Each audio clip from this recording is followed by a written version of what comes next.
The Honorable Dean of Law Faculty of Hasanuddin University, Professor Dr. Hamzah Halim, SHMH MAP, the Honorable Dr. Prosper S. Maguchu from Vrije University, who also is a visiting professor here in Hasanuddin University. Welcome back, Mr. Maguchu. The Honorable Vice Deans of Academic and Students Affairs, Professor Maskun SH/LL.M. The Honorable Vice Dean of Planning, Resources, and Alumni, Professor Dr. Iin Karita Sakarina, SHMA. The Honorable Vice Deans of Partnership, Research, and Innovations, Dr. Ratnawati, SHMH. The Honorable Head of Quality Assurance, Dr. Winner Sitorus, SH/LL.M. The Honorable of Head Study Programs, who come today, Professor Arvin Hamid and Dr. Hijrah. The Honorable Head and Secretary Departments, Professors and Lecturers of Hasanuddin University, dear participants. Assalamualaikum warahmatullahi wabarakatuh, and good afternoon. So it is an honor for me today to become the host on the special occasions of designing a ceremony of a memorandum of agreement and also implementations agreement between Vrije University and also law faculty of Hasanuddin University.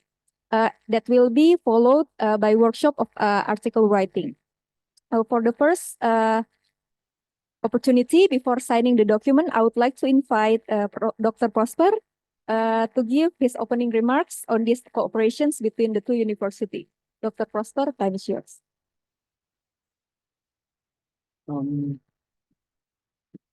Yeah, Professor Dean and Vice Deans, all protocols observed. Ladies and gentlemen, students, it is an honor for me to be back to UNAS.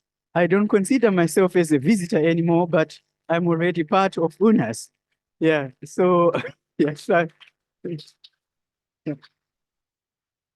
I've not many words to say about our relationship because I think my presence is already an indication of a fruitful cooperation between Free University of Amsterdam and UNAS. I will just quote from Nelson Mandela, who said that if you want to change the world, then change it through education. But also I will say further that this is now for me. If you really want to travel fast, you can do it alone. Yeah.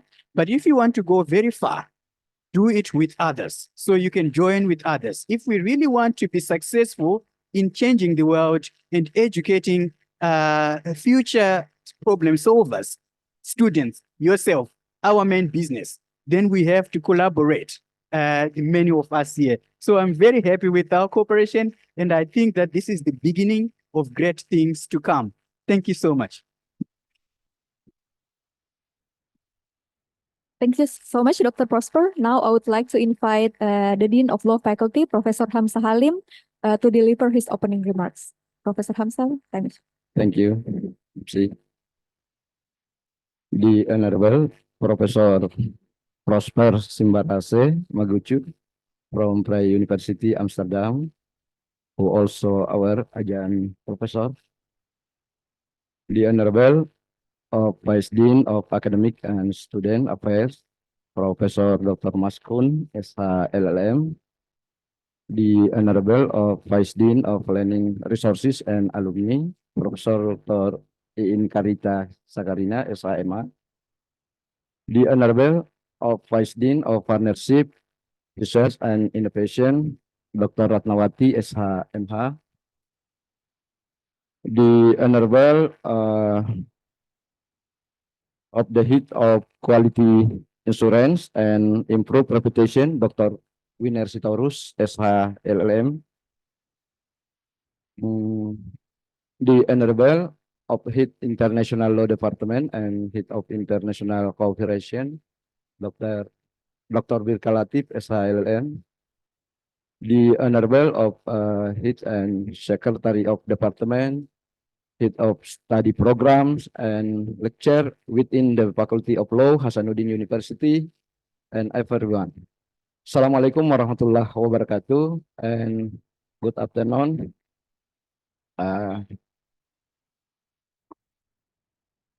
It is an honor for the Law Faculty of Hasanuddin University to welcome Professor Prosper Simbarase Maguchu from Vrije University to our beloved campus.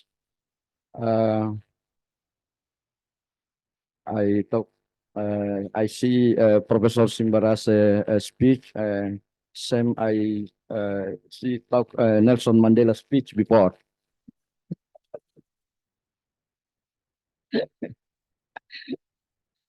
Uh, on this special occasion, he will give some lecture regarding anti-money laundering, international police law, law clinic, and writing article. Many of you have allocated your time in this day to be here, serve as a reminder to us all just how important our work here is to bring global awareness on the issues of law and practical. Faculty of Law, Hasanuddin University, as one of the law faculty in Indonesia, which is playing an important role in ensuring the distribution of law knowledge and skill.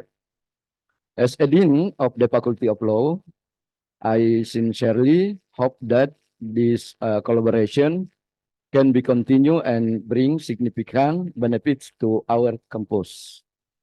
My hope is that in the future, our collaboration will become closer in other innovation program and strengthen the relationship between the Faculty of Law, Hasanuddin University, and Vrije University, Amsterdam.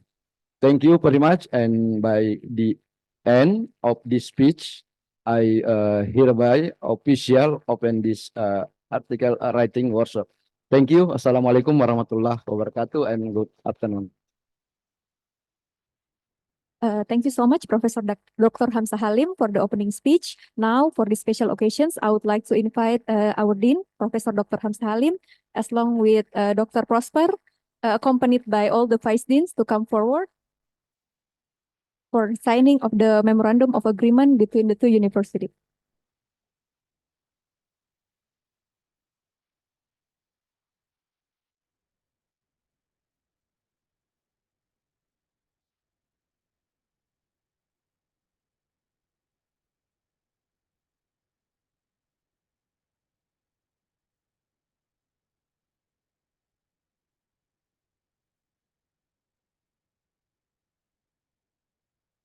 So the first document that will be signed is the Memorandum of Agreement between the Vrije University Amsterdam with the Faculty of Law of Hasanuddin University, signed by our Dean.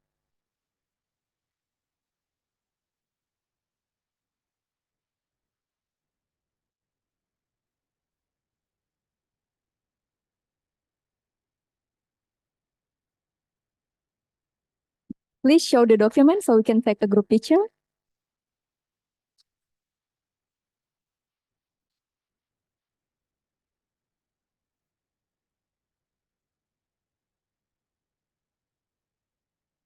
Thank you very much. Now I would like to invite Professor Dr. Arvin Hamid as the Head of Study Program of Notarials Program. And I would also like to invite Dr. Hijra as the Head of Administrative Law Study Program.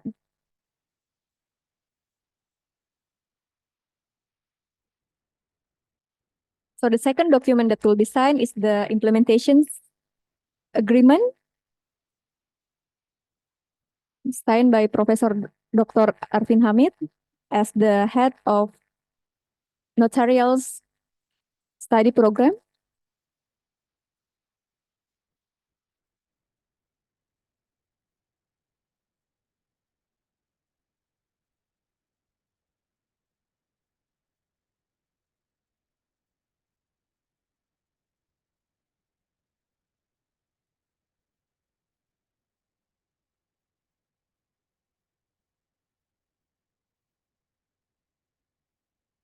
Thank you, Professor Arvin Hamid. And the third document, I would like to invite Dr. Hijra as the Head of Administrative Law Study Department in undergraduate program to sign the implementations agreement.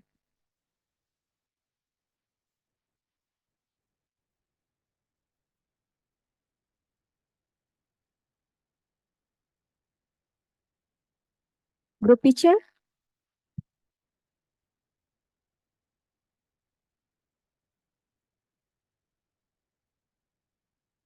Please give a round of applause. Now for the last part, as a token of appreciations from our Dean would like to give a token of appreciations to Dr. Prosper S. Maguchu for signing the cooperations between the two universities.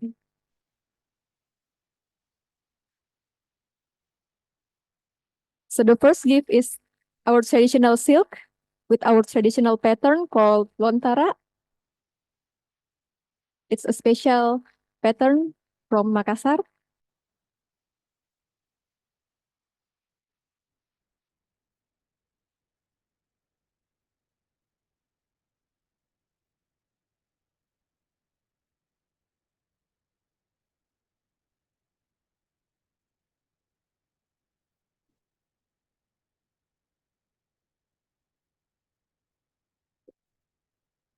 As the last part of the signing ceremony, we would like to take a group picture with all the audience. We would like to invite all the audience to come to stand up. So you can just stay on your seat, but please stand up.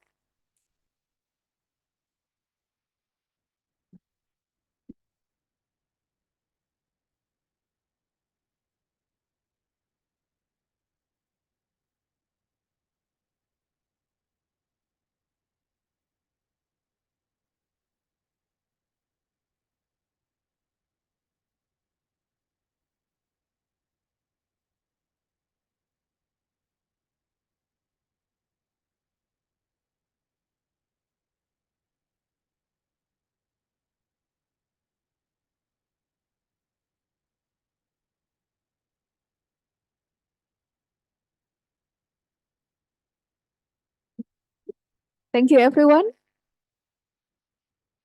So that's the end of the signing ceremony between the two universities. Thank you so much, Dean and Vice Deans, for coming. Yeah, we really hope that these cooperations will be maintained for the futures and even increase. For the next agenda, we will move to the workshop of article writing that will be led by our moderator, Mrs. Arnita.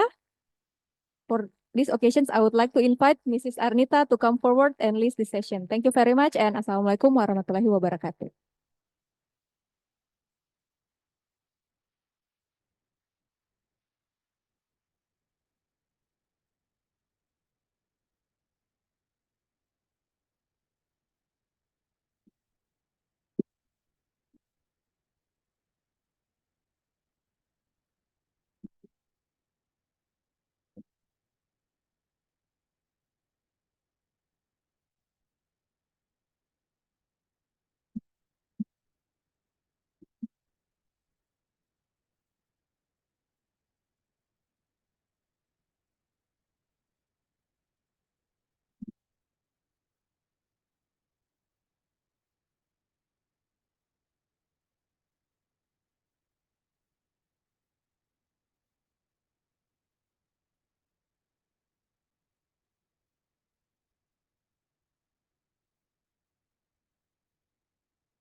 Okay, ladies and gentlemen, distinguished vice deans for partnership and uh, fellow colleagues and beloved students, Assalamualaikum warahmatullahi wabarakatuh. Good afternoon, everyone. First of all, I would like to give a warm welcome to today's event. My name is Arnita, and I'm privileged to serve as your moderator for this session of article writing workshop. So, yeah, we still wait for the material first, but before that, I will this article writing workshop is very important, especially for the master's and doctoral's degree, because it has been your one of the requirements during your study, right? So Dr. Prosper here is an expert from the Vrije University, and he has write several reputable several articles and have been published in uh, numerous international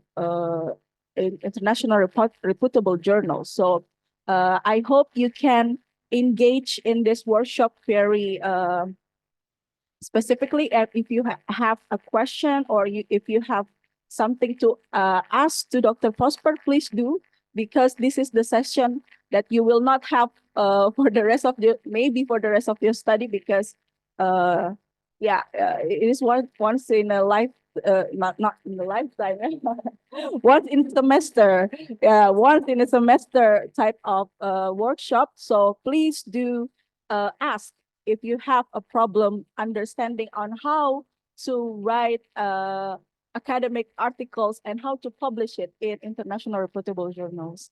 Okay.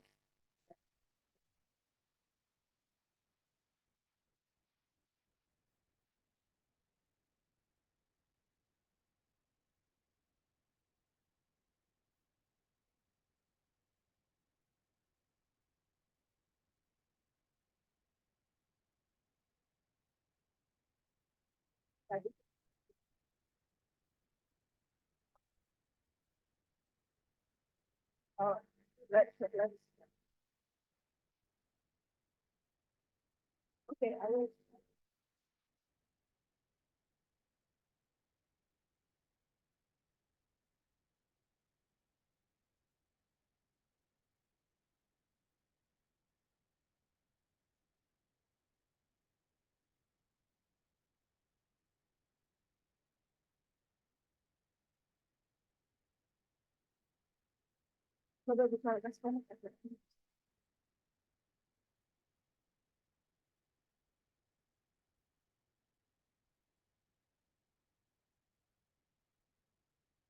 So I would like to apologize for the slight delay, because Dr. Prosper has just got back from Leang. He enjoyed our what is it, tourist area. So that's why it's a little bit delayed in the big, yeah. Yeah.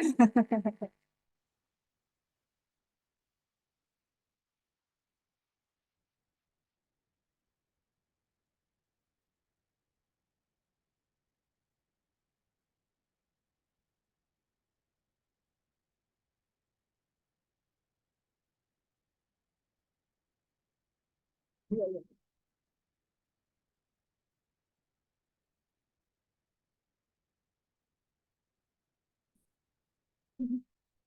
Slowly.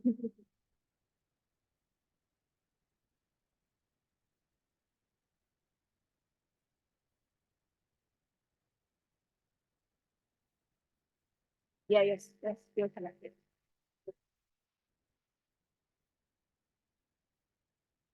Ah, sorry.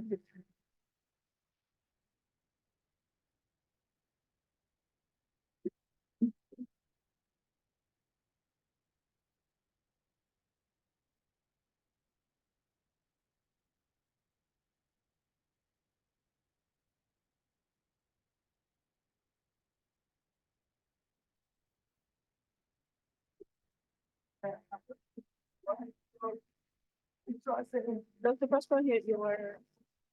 Yes. Uh, Yeah. Once again, good afternoon, everyone. Yeah, are we all together? Are you ready for, for the class today? It's not necessarily a class as such, but yeah, so this is always, as I've shared with others we have attended before, I like to deliver sessions seminar style. So we are all part of the presentation today. I don't have monopoly of knowledge. Huh? Nobody does have monopoly of knowledge. I'm going to learn from you as well, from your responses. So please try to make this as interactive as possible. And just before we start, more admin issues. So English, the lecture is in English, but English is not my mother tongue.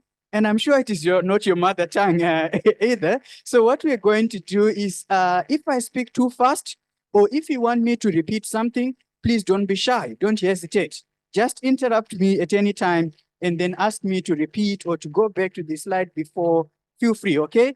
If you even want us to translate, maybe some phrases in Bahasa, I'm sure Miss Anita here and my brother here can also help with translation, huh? So we'll be fine. So let's feel free, let's interact, and let's share ideas. That is the purpose of today's session.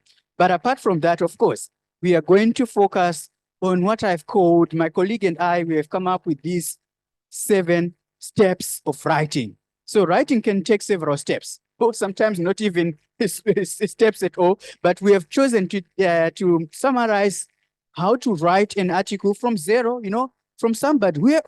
Among you, how many of you have published anything? You can raise your hand, show by raising your hand. Who has written something, even in a newspaper? Any opinion or anything? How many of you have published anything that you have written and it has been published for reading elsewhere? It could be a journal, our local journal here, or a journal somewhere, another university, or even a newspaper article, or an essay, anything. How many?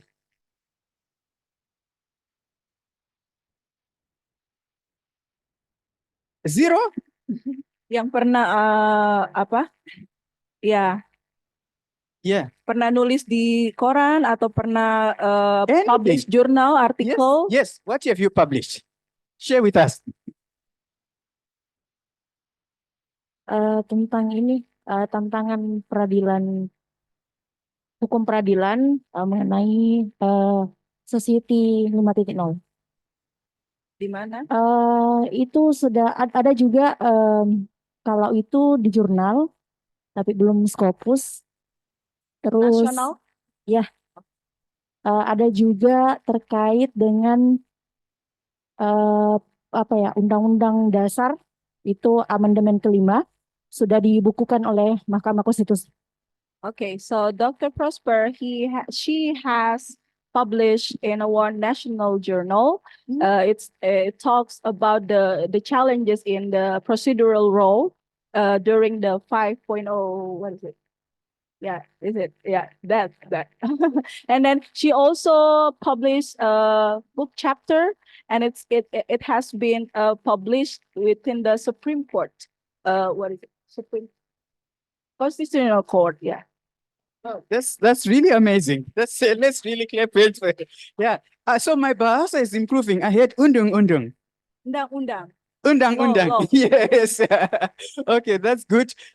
So we have a publisher here. And another question, anybody who think they can break this record? Yeah, Oh yeah, there is another publisher here, yeah? Halo, Assalamualaikum. Yeah. Okay.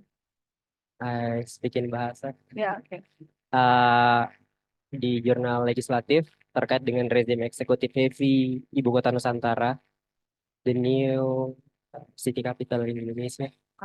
Terus perbandingan perlindungan data pribadi in Indonesia, in EU GDPR Eropa, dan potensi kecurangan Bawaslu terkait dengan undang-undang KPU di jurnal Universitas Pekalongan, alhamdulillah Sinta 2, sama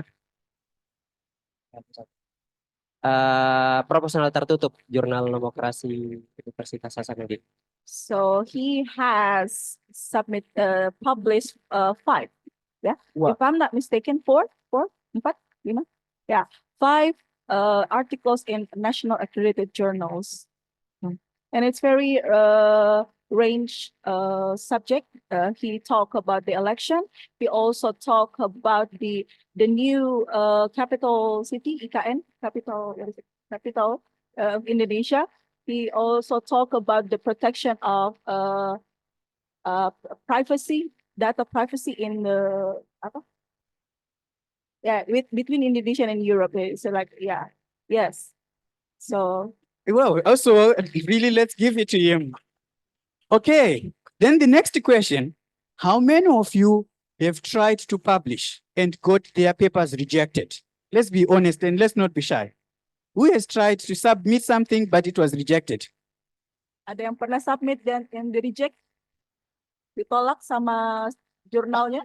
Okay, yeah. Pernah? Okay. You have, yes. Ya, kenapa? Kenapa dia ditolak? Alasan jadi ada salah satu penerbit kalau saya tidak salah Scopus Q3 dan itu ditolak alasannya karena tidak related dengan tema yang ada, kemudian tidak ada kebaruan dari novelty. Thank you. So she said that she was rejected because of the theme of her article is not related to the journal, and also there's no novelty in her. Yeah.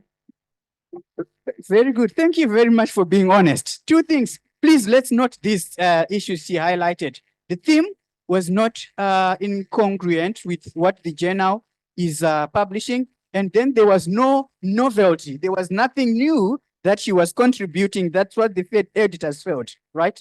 So thank you very much. That's a very interesting reasons why the paper was published, was not published.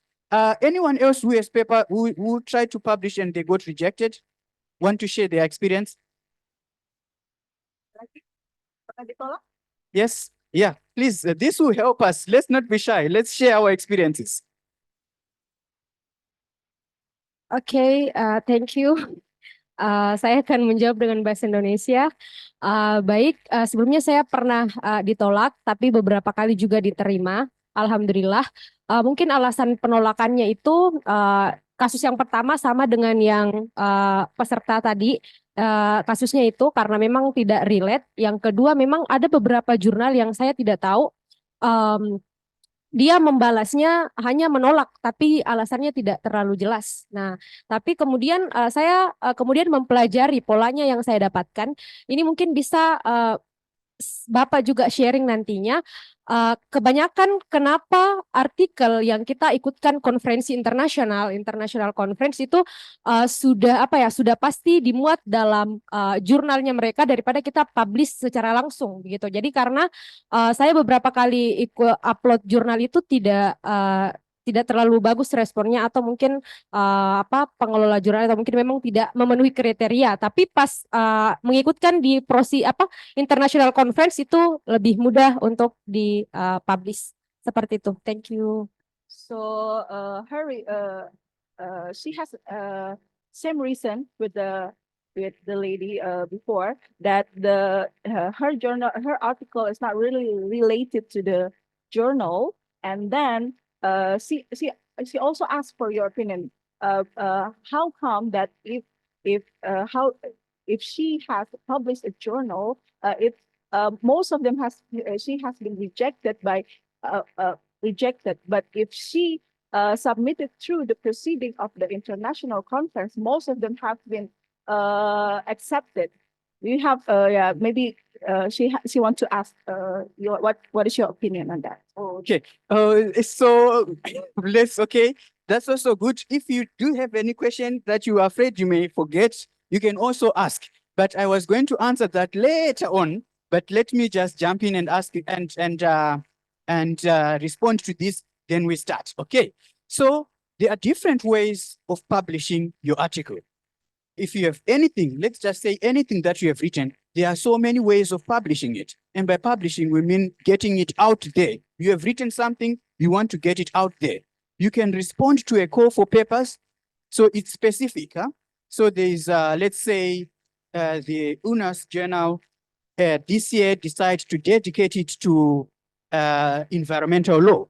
And then they will take one of the professors who is a specialist in environmental law, and then they will ask also another professor, let's say from Vrije Universiteit of Amsterdam, to be a guest editor. He's not normally the editor of the journal, to then come in and help with selection of articles. So it's quite clear. They can even give you the themes that they want to from submitters.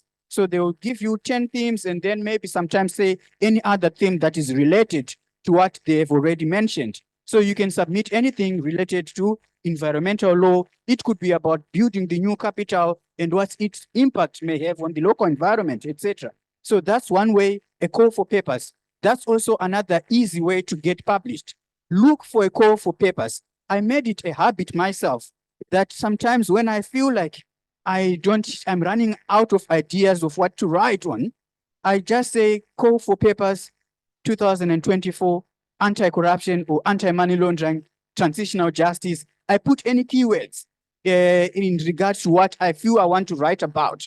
And then you can see different calls. And so that's another way to defeat that challenge, that you'll be told that your paper does not fit the purpose or the scope of the journal. Then I now want to come back to the issue of book chapters. Publications have different rankings. Do we all know that? Huh? Which one ranks the most? What do you think? Which publication ranks the most? I'll give you a hint. Between books, journal articles, and book chapters, opinion editions, like in the newspaper, which ones of these do you think ranks the most in terms of 1, 2, 3, 4? Which one do you think is number 1? Which one do you think is number 4? Can I repeat? Books, Okay. book chapters, articles in a journal, and opinions in, let's say, blogs, newspapers, Okay. etc. Oke, jadi Dr. Prosper bertanya, menurut kalian yang mana yang paling tinggi hierarkinya ya? Yang pertama adalah artikel jurnal, yang kedua adalah book chapter, yang ketiga adalah opinion di newspapers. Apa? Oh, buku satu. Buku, book chapter, artikel jurnal, sama opinion. Anyone? Siapa? Ayo, yang mau What do menjelaskan? you think is the most? You have published different in Mana yang different lebih- categories. What do you want to help us?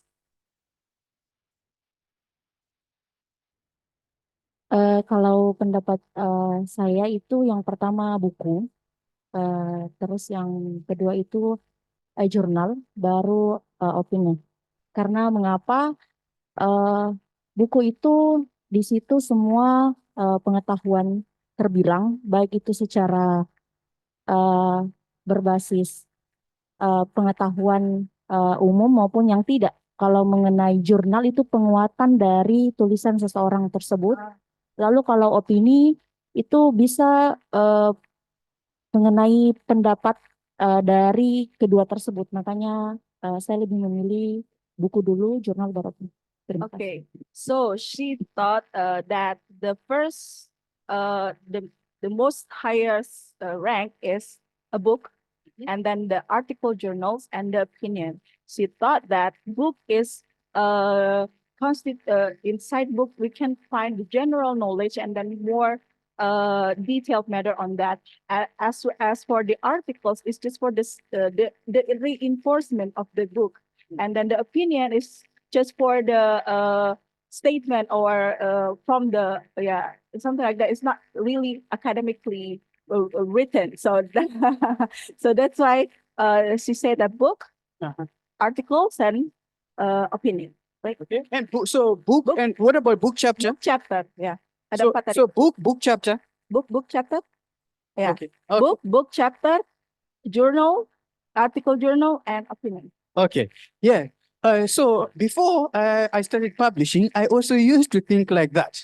I also used to think that writing a book is the most highest. But actually, of all that I've mentioned, the book is the least one.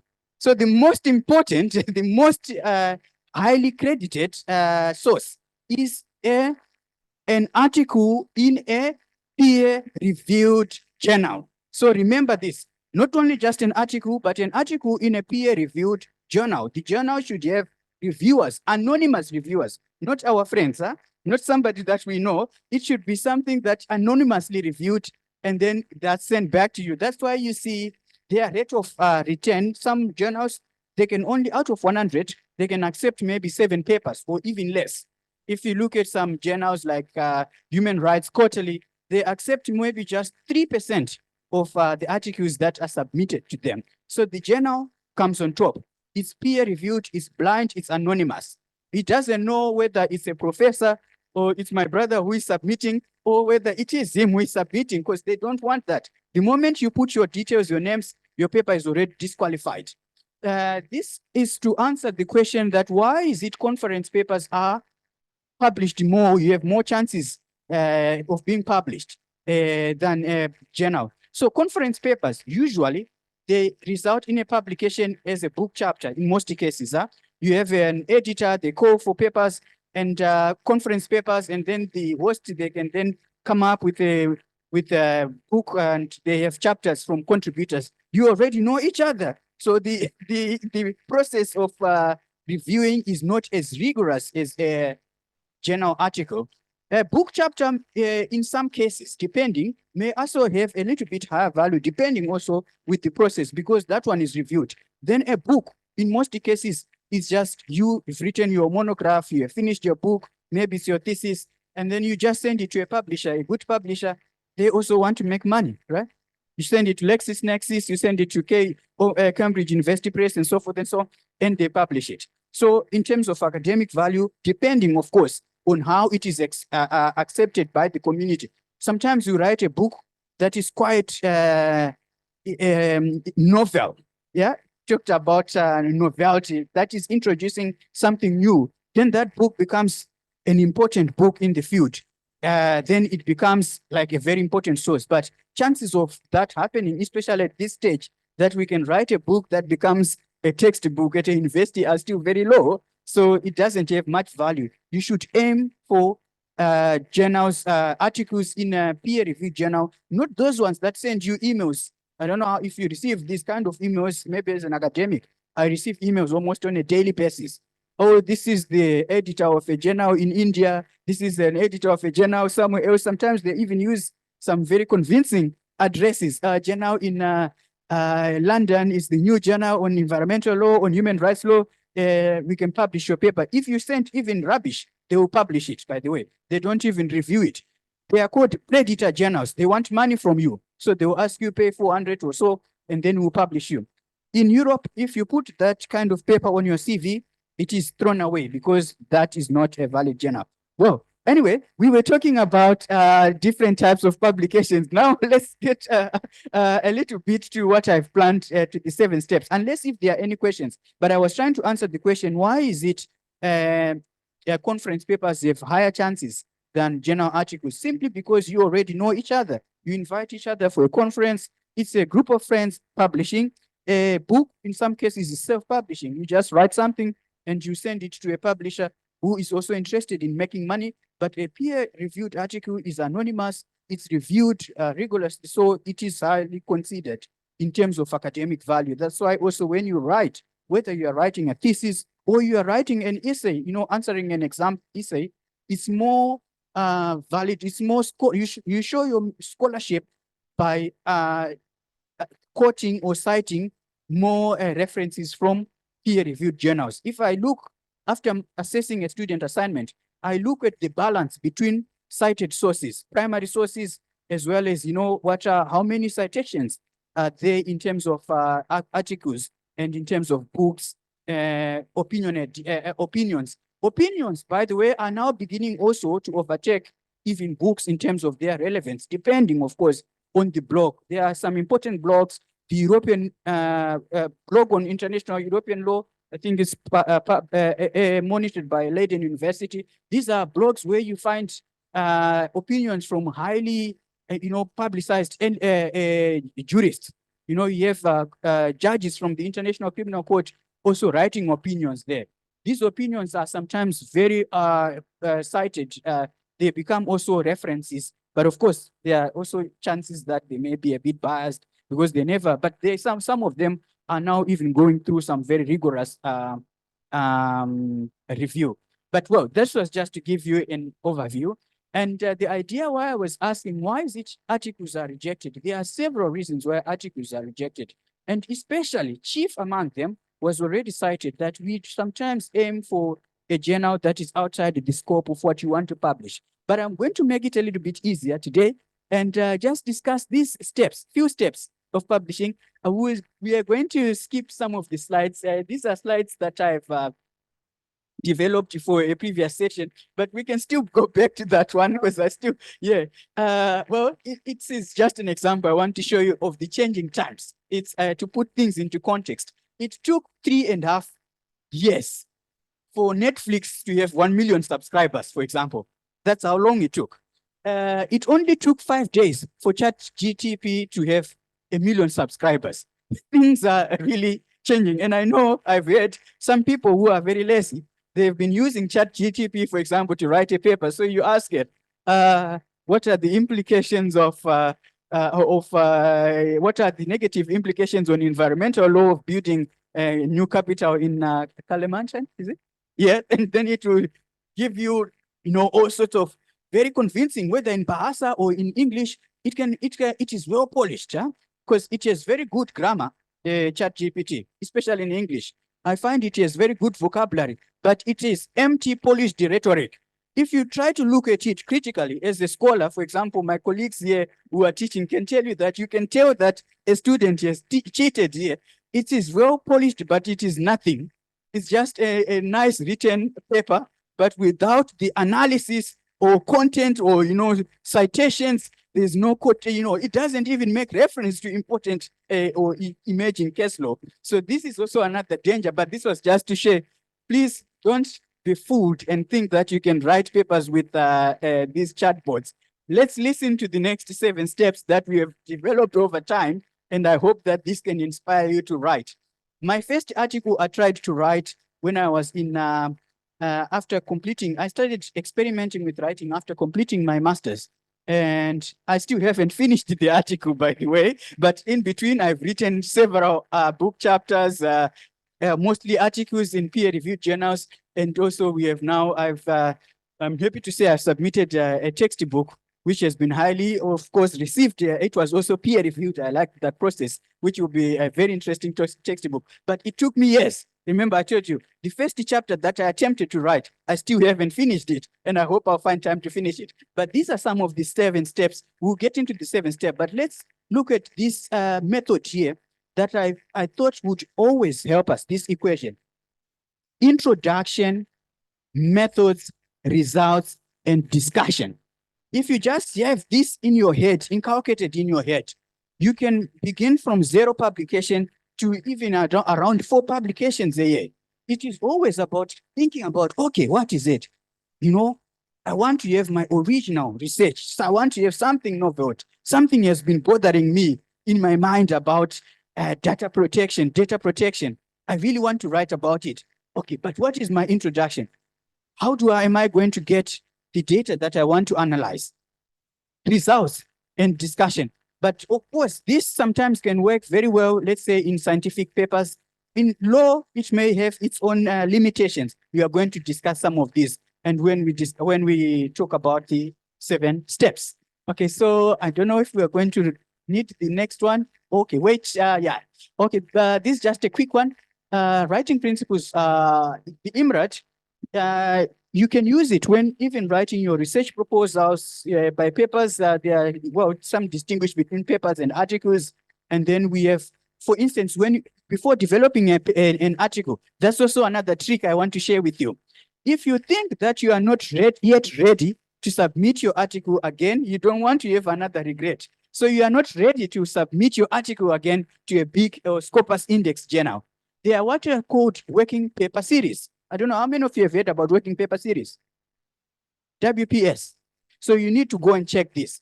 Just search working paper series. You have an interesting idea and you really want to post it, to publish it, but you are not very sure if it's, the results, you probably even don't have a very good solid conclusion. You can also submit your findings to a working paper series. So this is an opportunity for you to publish, get responses before you can then publish it as an article. You can pull it back and then publish it as an article. Then we have articles, we have books, blogs, websites, tweets, some of them they can, you can see some tweets being retweeted over 100,000 times. They are quite influential, but I don't really encourage things like that. It's very, very rare to find somebody quoting a tweet, but sometimes we have websites, especially from eminent people that become a sort of valid source of references. And then we next 10. Yeah. Then that was the answer to some of my question. I'm going to ask a volunteer to read for us. Who wants to read for us why are manuscript rejected? Yeah? Any volunteer to read for us?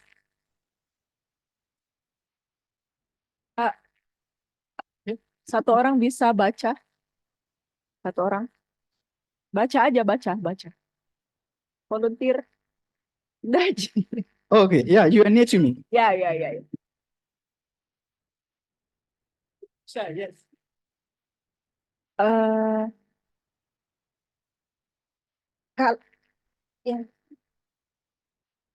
Why are manuscript rejected? First, no research question, no clear definition of the problems.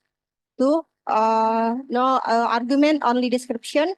No theoretical context, no discussion with readers. Outdoor literature of literature review as I am itself. Others introduction for peer reviewer ignorant peer increase. Thank you. Yeah, so we did also, together with my colleagues at Free University, we did a survey on why are papers rejected. So these are some of the reasons that you should also avoid. So regardless of, how well you are going to master the 7 steps that we have developed, if, for instance, you don't have any research question, you don't have any clear definition of the problem that you want to address, then your paper is likely, in fact, it is definitely going to be rejected. There should be a problem that you want to address in your paper. So you should have something that bothers you or something that triggers you to write the paper. There should be a problem. You put it in the center. What is the problem here? There is not enough, or maybe the regulations are not complying with the constitution, or they are ultra various the constitution, for instance, or maybe the law is in violation of the discrimination clause, etc. And there can be several ways that you can come up with a research question, but usually there should be a problem, there should be an issue, right? And then the argument, no argument, or it's just description. When you are right, we don't just want to, you just take quote after quote after quote after quote of other previous authors without any argument of your own. So we need to hear your voice as an author when you write. I don't say you should write as I think the law. No, that's too much informal. But we want to hear an argument. You have to be bold and brave to bring out issues. After reading, what is your own conclusion of what you have what you are reading? So most of the articles are rejected because they are simply a description, and nobody wants to read that. We can simply go back to the original source. So there should be something novelty. It's also linked to that. But there's also the issue of theoretical context. Yeah. Always when you are writing, you are not writing for yourself. You are writing for the readers, the audience. So you should always keep in mind, try to put yourself, after writing, put yourself in the sense of the reader. Read what you have written and see if it is making sense to you as the reader. So we also need that kind of theoretical context. Literature, also very important. When someone, especially if you use even this chatbot, then we check at your literature. So another thing, before even a paper is accepted by a journal, they go this from your abstract, maybe your introduction, then they go to the end of your article. They want to look at your bibliography. So that's why when you are submitting an article to a very good journal, by the way, they ask you to submit the main article separately, your abstract separately, and your literature review separately. So before they can even read the body of your thesis, of your paper, they go to see which sources you have cited. Even based on the title of your paper, they can tell if the literature is good enough or not. So they give to peer reviewers who are quite good. So if they see you are only quoting, books from 1986 or from from the Dutch colonial era legal system, then that's also an automatic rejection when they know you are talking about data privacy, protection, and things like that. But you are quoting books before even internet was now becoming popular. So that's also an automatic rejection, right? So that's also another very important issue. Your literature review, really, you can not be very good at arguing, but at least quote relevant sources, quote well-known sources in the field. Then very important point, author's instructions. So whenever you want to write, you want to publish in a journal, they'll give you the scope, but you have to download, if possible, print the author's instructions, learn them. What does the journal say? What reference style do they want? What is the limit of the word? For example, it's very clear. It says that the title should not be more than 12 words. And then somebody is submitting a journal with a title that is 15 words. That's already pisses you off and you don't want to continue reading. It says the abstract should be 200 words. You already submit one with an abstract of 350 words. You are not following the instructions. They ask you, you have to use a scholar as a reference style, and you are using the Harvard Blue Book style. So these are some of the reasons why your article can simply be thrown away, because they don't even trust you if you cannot even follow the author's instructions, the peer reviewers, they throw away. Then this is a problem with us, people who are not native speakers. When we are writing, we are trying to translate from our mother tongue into English. I wish I could share some other slides also in my computer, some of the things that I've seen written by other authors, how they try to translate. So there are so many English mistakes that we make. Making mistakes on its own is not entirely a bad thing. That's how we learn. We learn from making mistakes, right? We should actually make mistakes. That's how we improve. But you should take time to review your article. Review, read and reread and reread. And sometimes if you have a trusted friend, who's maybe better than you, also ask them to read. Yeah. So it's always about revising and polishing it up. If you don't have time to revise and you simply send an article that is full of, grammatical errors, even spelling mistakes, that's the worst part of it. One thing I don't want to see, spelling mistakes. Or do you know the difference between American and US English? Does anyone want to help us? What's the difference between American and British English in terms of writing? Very simple one. What do you know about the difference? Yeah, you have whispered something. Can you tell us? Maybe the pronunciation. Yeah, but I don't know pronunciation. Oh, one line. You don't, yeah. Okay, I'll help you. So for instance, Americans, they use Z. Yeah. And the British, they use S. So you can see in some, or the Americans, they use 1M.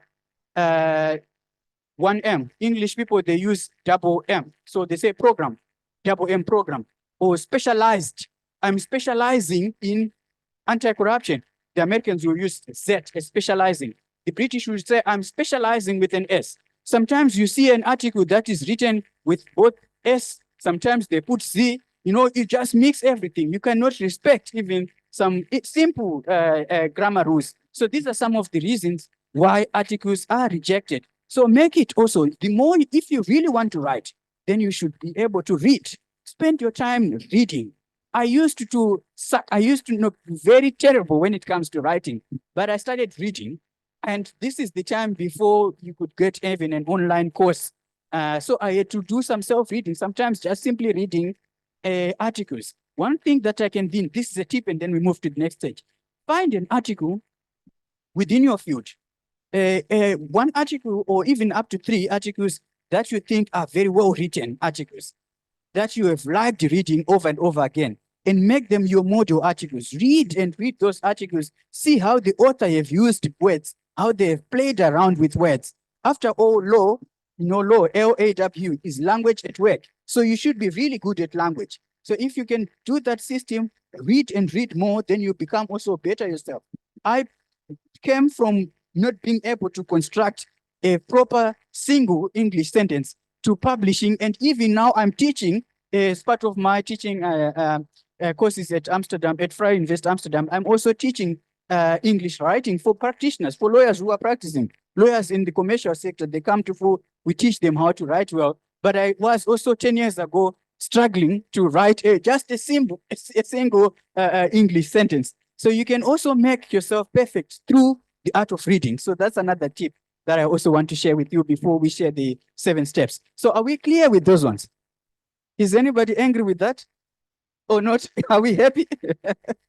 Okay, that's good. So we will also share this with them, right? We share with the students so that you can also read this on your own. Because I know the way I'm giving too many examples, we may not be able to finish in time, but I will just try to now, let me just do a marathon and then just quickly touch on some of the main issues and maybe show some specific examples so that at least apart from here, usually what we do is when we are having this kind of session, I give it over a day and a half. Everybody brings their ideas. You can bring your unfinished paper. You can bring your just a title of the paper you want to write. And as we present the slides, we stop, we break, and people can work with their peers. And by the time we finish, after a day and a half, you should at least have a skeletal framework of what you want to write about. So today I'll do a little bit more of the talking. And now I'm sorry because I'll be a bit faster, but please, if you have any questions, just interrupt and then we can continue. So let's look at the next page. Yeah. Oh, yes. General points to remember. All right. So take a perspective of the reader. Also, another key point I've mentioned is see writing as a progressive step. So yeah, writing is not just one thing. You don't just sit, write a good article and publish it. You sometimes go back. Sometimes you even have to delete what you have spent hours and hours in the library writing, and then you figure out that, oh, it was not really applicable. Or maybe there's another new case that has overridden the old one. I know you are a civil law system, maybe precedent doesn't apply, but nowadays it's almost a hybrid. So sometimes you find out, oh, maybe there's been a new judgment or there's been a new law that repeals everything that I've been saying. So writing is going back and forth. You go back, you go forth. Sometimes even as you are writing the introduction, you can find an interesting point that you think should be actually in the conclusion or and things like that. So you should also keep that in mind. Study. Well, let's just go to the last point was that it is a storyline. So one thing also about good writers is good writers are usually good storytellers. When you are writing your article, you are telling a story. We want to hear the story from beginning to finish.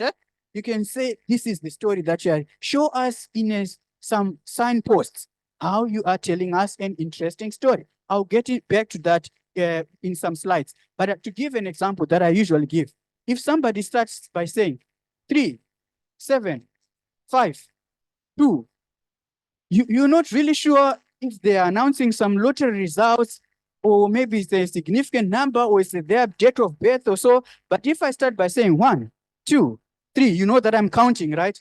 So we also need to see that when you are writing. Sometimes I'm reading papers because I'm also an editor of various journals, including journals here in Indonesia, where people are starting with 3, 7, 5. You can't tell where they are going. So we need to see step by step, 1, 2, 3, 4, 5.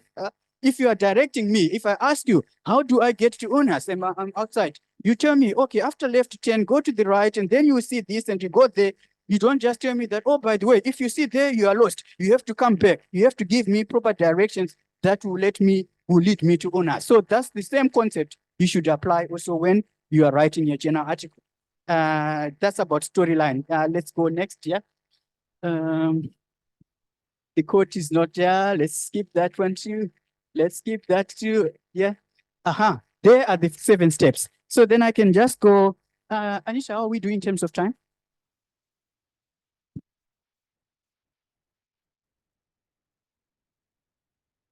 All right, that's good.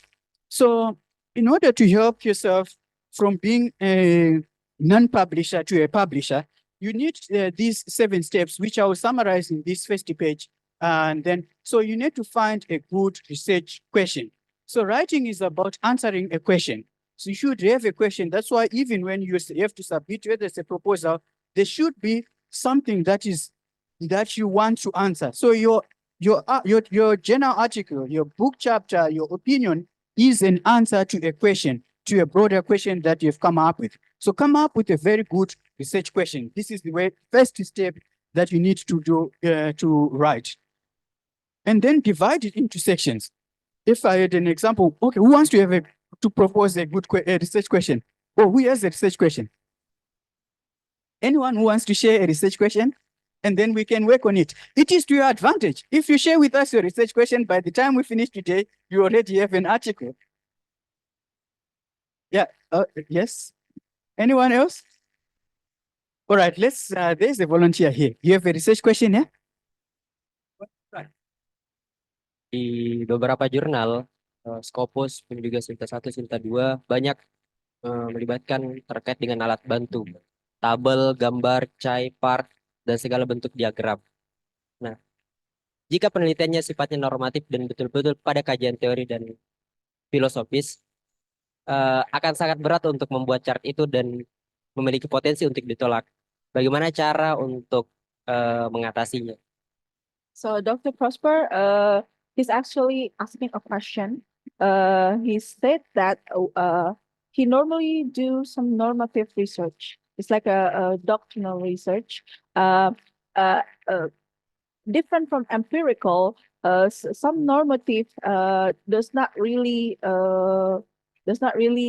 think that we put a table, we put a list on that. How about? But he said that he wanted to do so, but after he did, he got rejected or something like that. So is it really not necessarily to put those kind of like variables in the what is it, in the table, in the list, into some kind of a normative or doctrinal research? Yeah. Oh, good question also. Well, but this is probably for others maybe Greek. Huh? Have you heard about normative research or doctrinal? Yeah. Yes. Oh, yes. We have somebody who is going to assist us. Yeah.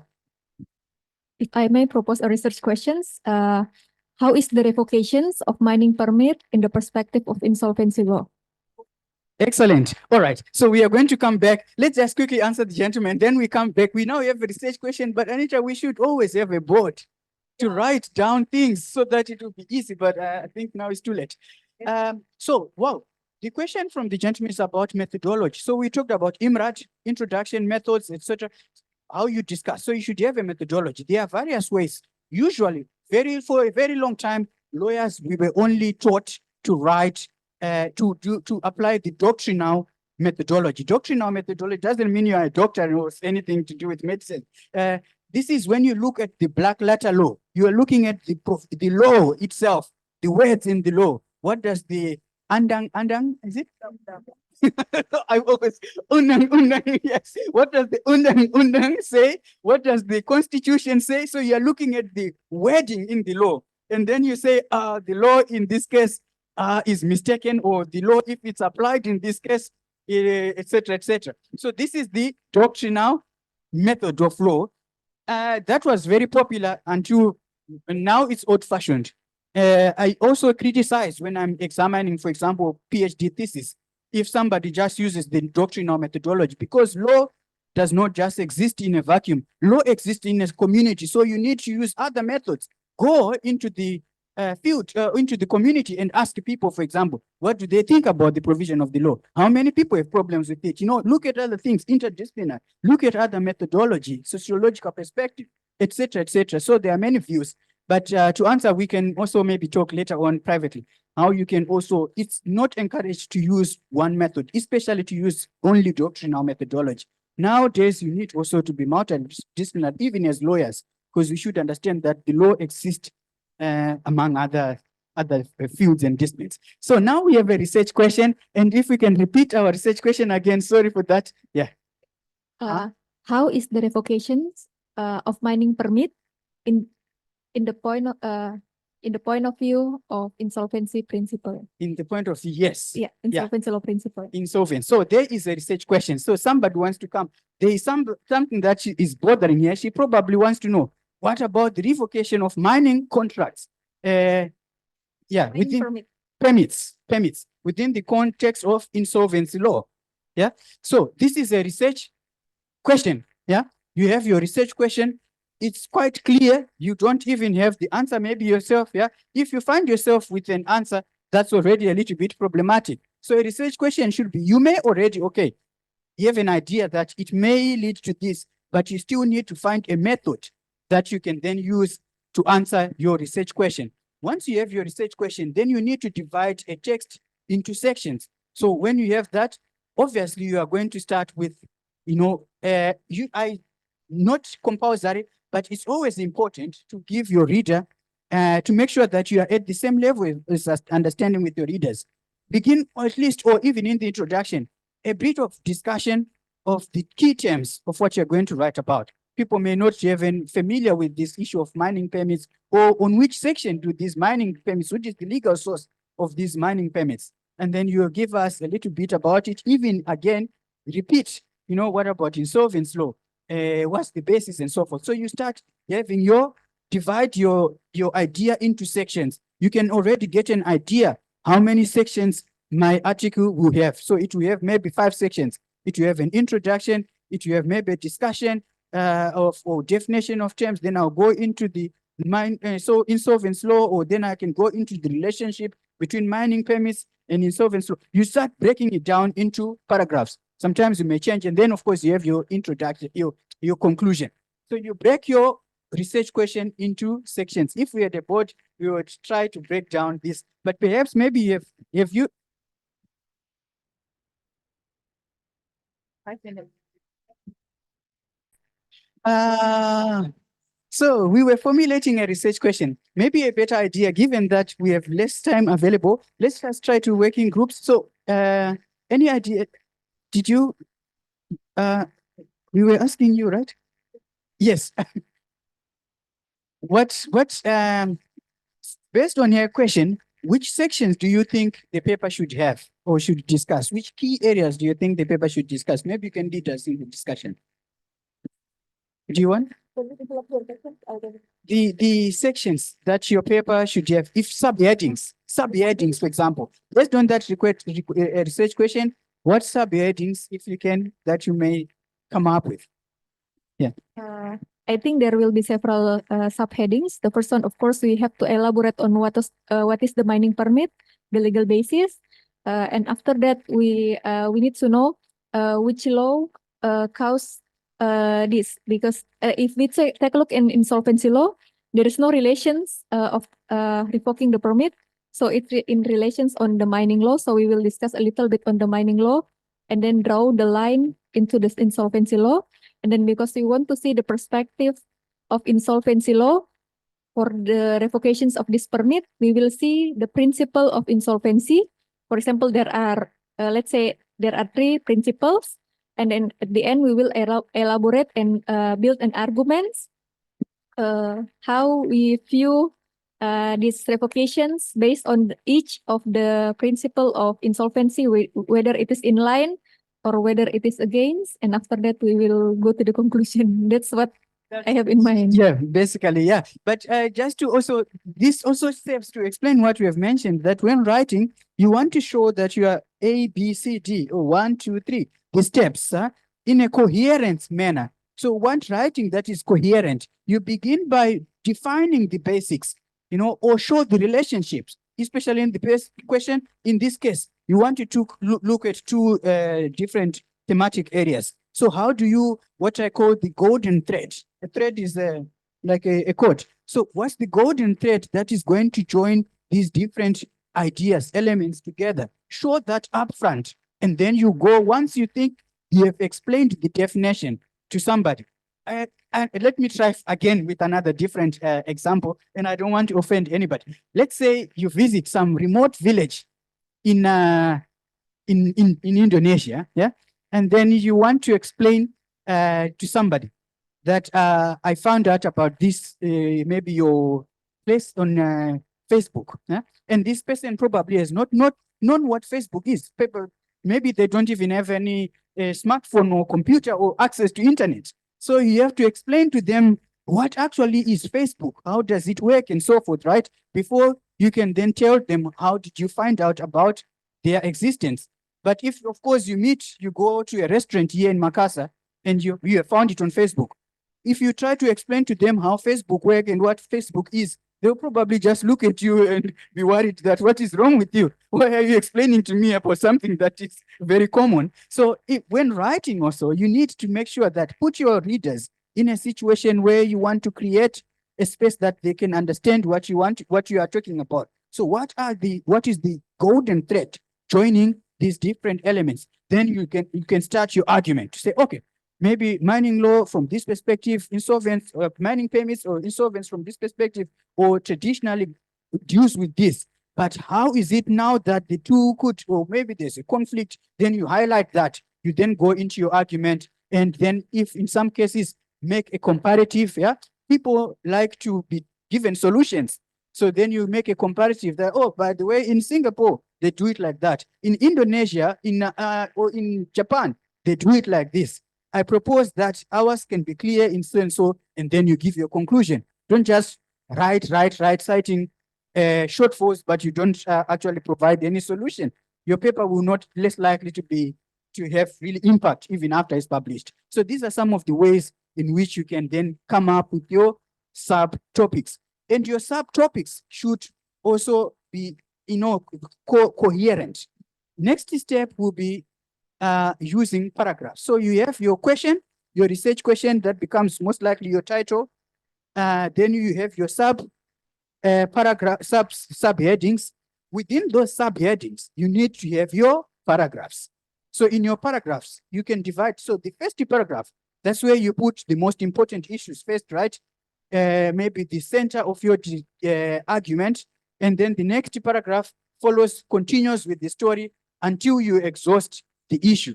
And then you move on to the next heading.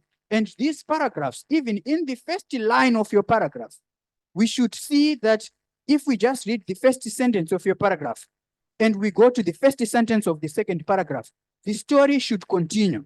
Yeah. So what the first paragraph is saying should be linked to what the second paragraph is saying. This is much better explained if I'm writing so that you can actually see. Or if I share a journal article that I've written, then you can actually see that you can get to understand the whole argument of my paper, even by just reading first sentences of each paragraph of my article, from introduction to conclusion. You can easily understand what I'm talking about by reading just the first sentences.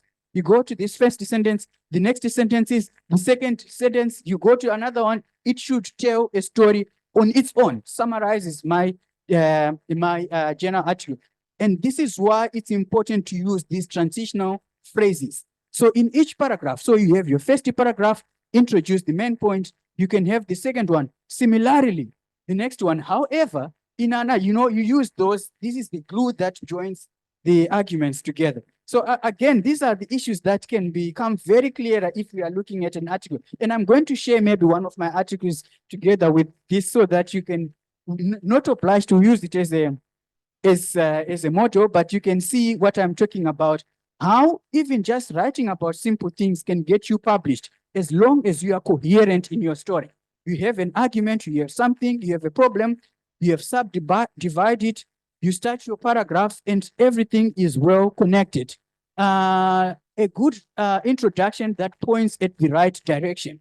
Usually in the paragraph, in the introduction, we want to see your main issues. So what is the issue here? You tell us about this issue, what is the problem, what could be even the possible solution, how is it impacting on the law, and you end your introduction by giving us the direction that you are going to take. So you say, oh, this article is going to look first into a discussion of what this and this means. It will then argue, and then it will give a comparative analysis of Indonesia to Malaysia, or Indonesia to the European Union. You have dealt with data protection. So you then make a comparison between Indonesia and EU, and then you say, and then I'll conclude with my recommendations, something like that. So give us again that direction of how you're going to write. So a well-written paper, it doesn't have to be very brilliant idea like it's Professor Shabazz who is writing in international law, or it's Professor Shaw or any other. But as long as you have,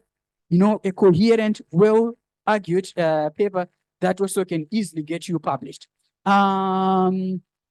Structure the text at the level of the sentence. Again, another thing that also, the reason I said, remember we said one of the reasons she read to us, some of the reasons why journal articles are rejected is the issue of poor English. You can't really tell what the writer is trying to say. So even at the level of the sentence itself, but these are more grammatical issues, try to make sure that you structure, you put, it's a construction.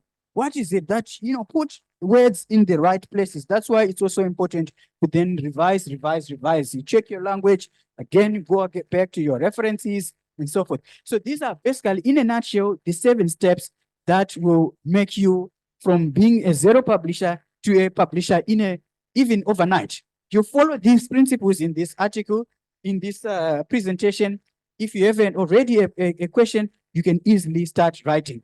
I have further details in the next slides where I discuss all of them, for example, on how to come up with a research question and so forth. If you go back to the first one, but I will not go through all of them. For example, the research question, it usually comes from a paradox. If you want to have a research question, because that's the most important thing, right?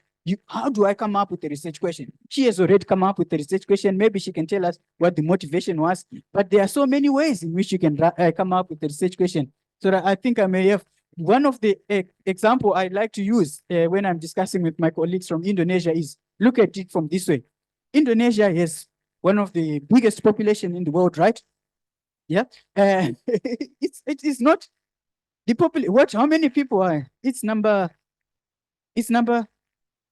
But it's in the top. We have yeah. In terms of population. Oh yes, it is in the top 5. Yes, it is. I'm sure it is in the top 5 of the biggest, most populous nations in the world. I can continue. Oh, okay. Yes. So let's say we have all these people. Why is it that Indonesia does not have a strong team at, let's say, the World Cup of soccer? If you have many people, among all these people, you cannot find just 11 people who can play soccer for you, the best. So it's a paradox that out of these many people, but there's still not many who are good football players. This is just a paradox. This is just an example. So you can think about this in terms of the law, and then come up with a paradox that should influence you to come up with a research question that you can then use to start writing. I've mentioned the steps, several steps, and other ways to help you to then come up with the research question. But because of time, we cannot go through them, all of them. But based on that main slide with the 7 steps, I want us to have a reflection, and also this will be our wrap up. Any questions, discussions? If we can go back again to those first one, back again. Yes, these 7 steps. Any questions on this? Because I know that we will not be able to finish. We'll share the notes, but any questions, and then we can reflect and wrap up based on these 7 steps. So now the floor is open. The lecture really has ended, but it's now time for us to discuss. Ada yang mau bertanya? Silakan. Ya, Dr. Prosper. Ya. Terima kasih kesempatannya. Jadi yang saya mau tanyakan mengenai masalah tadi sempat dibahas oleh teman di sebelah mengenai masalah tabel gambar. Saya pernah lihat satu jurnal membandingkan kan begini, pada saat jurnal saya ditolak, saya punya mindset bahwa berarti semua jurnal itu berbicara tentang novelty. Dan pada saat saya research kembali, ternyata saya menemukan beberapa jurnal itu kalau kita berbicara novelty, dia sebenarnya tidak ada kebaruan dalam jurnalnya. Tetapi secara look itu, secara visual itu terlihat baik karena rapi dari tabelnya ada, kemudian diagramnya ada. Sedangkan saya sendiri ketika misalnya membandingkan dengan tulisan saya hari itu, pendapat dari Pak Bishop mengatakan bahwa itu tidak ada novelty. Tapi menurut saya ketika saya membandingkan dengan jurnal-jurnal yang terbit di penerbit tersebut, justru sebenarnya novelty saya ada, tapi saya tidak punya secara look, secara visual itu tidak baik, tidak cantik lah seperti itu. Jadi kayak saya mungkin tanyakan ke mengenai masalah apakah memang jurnal itu harus ada sevisual itu, membandingkan sevisual itu, kemudian mengenai masalah tolak ukur dari kebaruan novelty-nya. Terima kasih. Let me take notes for me just to let me take notes first.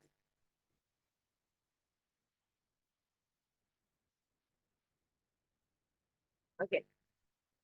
So she asked that she has after her journal got rejected, she then read several article journals, and at the first time she thought that every article journal must have a novelty, but then she read some articles and she said that it looked very good, but the novelty was very lacking. that kind of article have some kind of a very neat paragraph and have some tables and appearances is very neat. So does the appearance of article also influence the acceptance of the journals? And then apa lagi?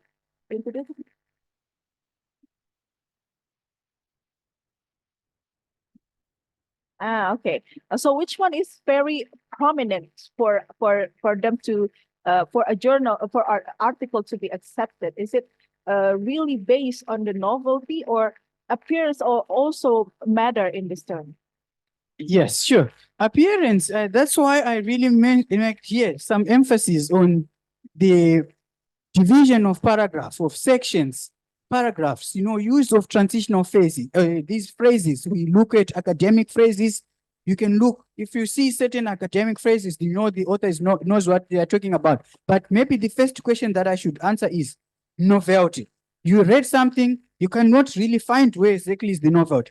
The novelty requirement in journals, the threshold of what is novel is quite low, by the way. That's why we always publish papers every day. You're not supposed to entirely come up with something entirely new. There is, after all, nothing new under the sun, right? Everything has already been discussed before, really, to say the truth.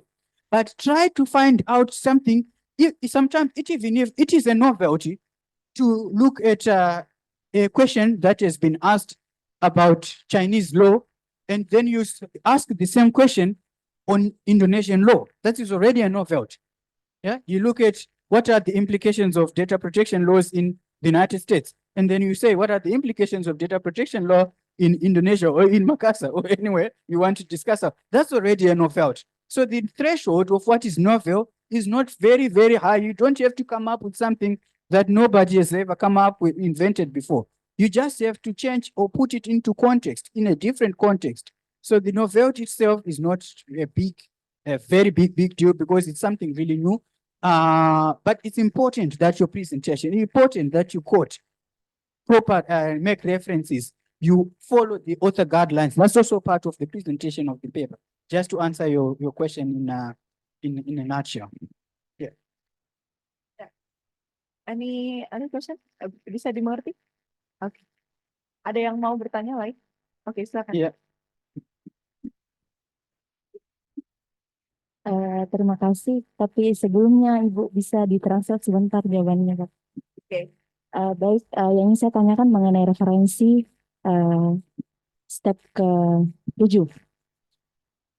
Setiap kita ingin menulis, sebenarnya dari penulis itu kadang bahkan saya sendiri mengeluhkan adanya penekanan terhadap referensi yang mengatakan bahwa harus terbaharukan. Nah, berdasarkan dari beberapa pengalaman terakhir, sebenarnya yang saya bingungkan dari sampai sekarang itu adalah apa yang ditekankan pada jurnal internasional. Apakah referensi terbaharukan itu yang dimaksud adalah tahun, misalnya harus 2023 sampai tahun berapa, ataukah menyampingkan fakta dari penulis tersebut. Misalnya kalau kita berbicara mengenai pengertian hukum adalah itu kan tidak ada matinya, tapi diambil dari tulisan yang sudah lampau. Apakah itu boleh digunakan atau tidak? Jadi yang ingin saya tanyakan tips dan trik untuk mengambil referensi yang terbaharukan agar jurnal atau tulisan kita tembus. Baik, Assalamualaikum warahmatullahi wabarakatuh. Oke, saya boleh ulang dulu sedikit. Apakah referensi terbaru itu harus dilihat dari tahunnya atau penekanan atau apa? Penekanan isi, oke, isi isi dari tulisan yang telah lampau.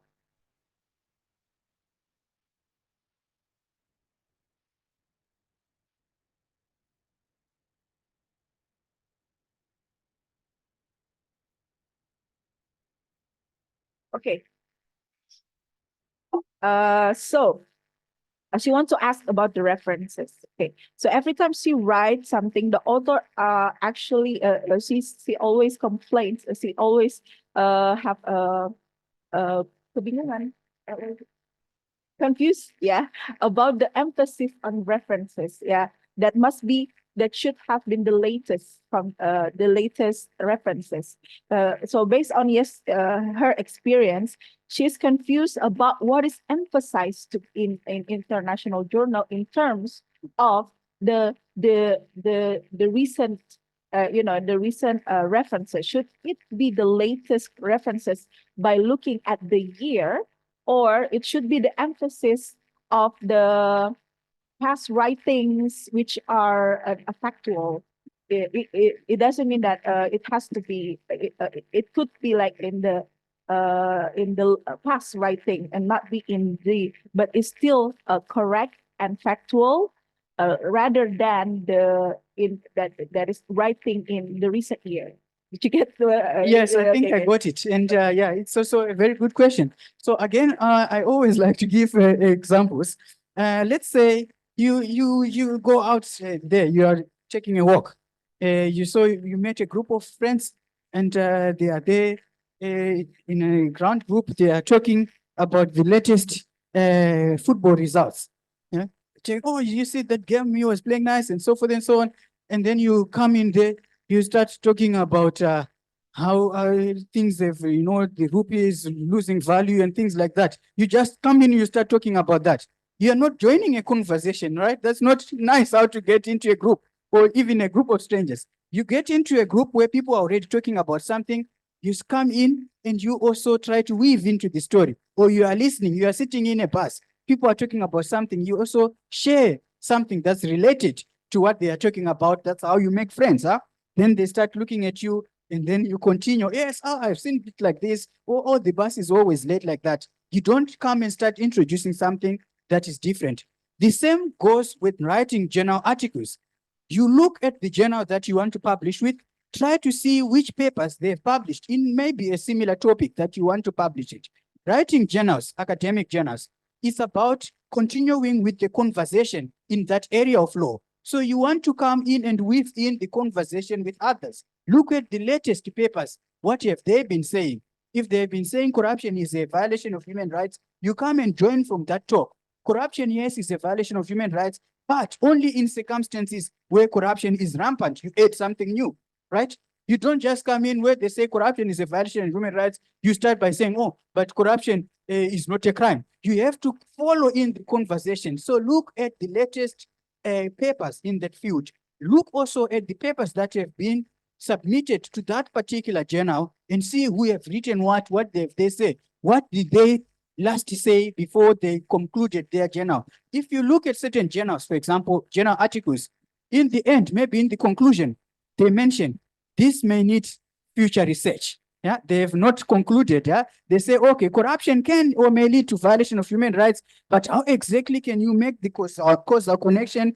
Still requires future research. So this is where you are supposed to come from and start from there. You quote such sources. So that's why it's important to quote emerging sources, voices in that particular field. Yeah, they can be big names. You cannot talk about human rights universalism versus cultural relativism without quoting Hart-Fuller debate. That's a very old debate from the 1920s or so, 40s. But you cannot too much dwell on something that everybody already knows what Professor Hart and Professor Fuller discussed about. That's long gone. Now we need to hear the emerging voices. What are the latest scholars talking about? So that's why it's important that you join into the conversation. The same way you do if you are waiting for a bus, you are at the airport, people are talking about the delay of the train. You also say, oh, yes, it happened to me last week. It was also delayed by 5 minutes. And then they look at you, they get you into the conversation. If you start talking about, what's the name of that of the dish we had in the afternoon? Conro? Yeah, the other one. Soto? What is it? The dried Dried noodles, mititi. Mititi, yes. Yeah, then if people are talking about the delay of a train and of a plane, and you start talking about how mititi is delicious, and they will just look at you at how crazy this person is. So that's the same way we do also. We apply to journal and we are trying to talk about an unrelated area. Then they will send you that rejection to say it is outside the scope of our journal. So try to see what is it, what the conversation. Journals, some good journals, they have issues, huh? You see the issues and volumes. You know about that, right? You do, yeah? So every journal has issues and volumes. Look at the volume, look at the issues. How many issues do they publish a year? Is it 4 issues? Make it a habit. If there are special journals you want to publish with, check. They publish in every March, after every 3 months, or quarterly. So every quarterly, you just go there. Sometimes maybe the investor is not subscribed or you don't have time to research, but just look at the abstract of the papers that have been submitted and the names.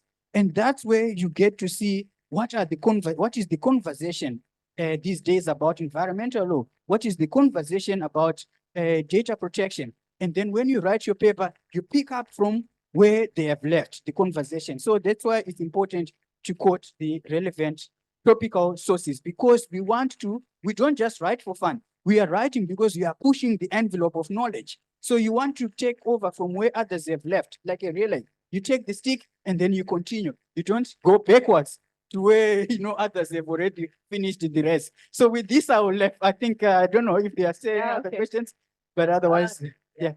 That's all. Yes. Okay, let me Buntu dijelaskan sedikit. Oke.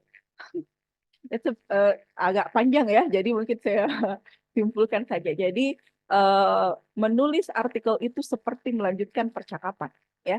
Jadi tadi Dr. Prosper mengilustrasikan bahwa kalau kalian misalnya berkumpul di suatu tempat membicarakan bola, yang misalnya siapa yang menang melawan siapa, terus kalian ada seseorang datang terus bertanya bahwa bagaimana ya bola tercipta, itu kan sudah tidak relate, ya. Jadi ketika ya itu tadi ya menulis artikel seperti melanjutkan percakapan, di mana autor terakhir yang menulis biasanya di bagian kesimpulan dia sudah menyimpulkan bahwa akan ada pembaruan di sini.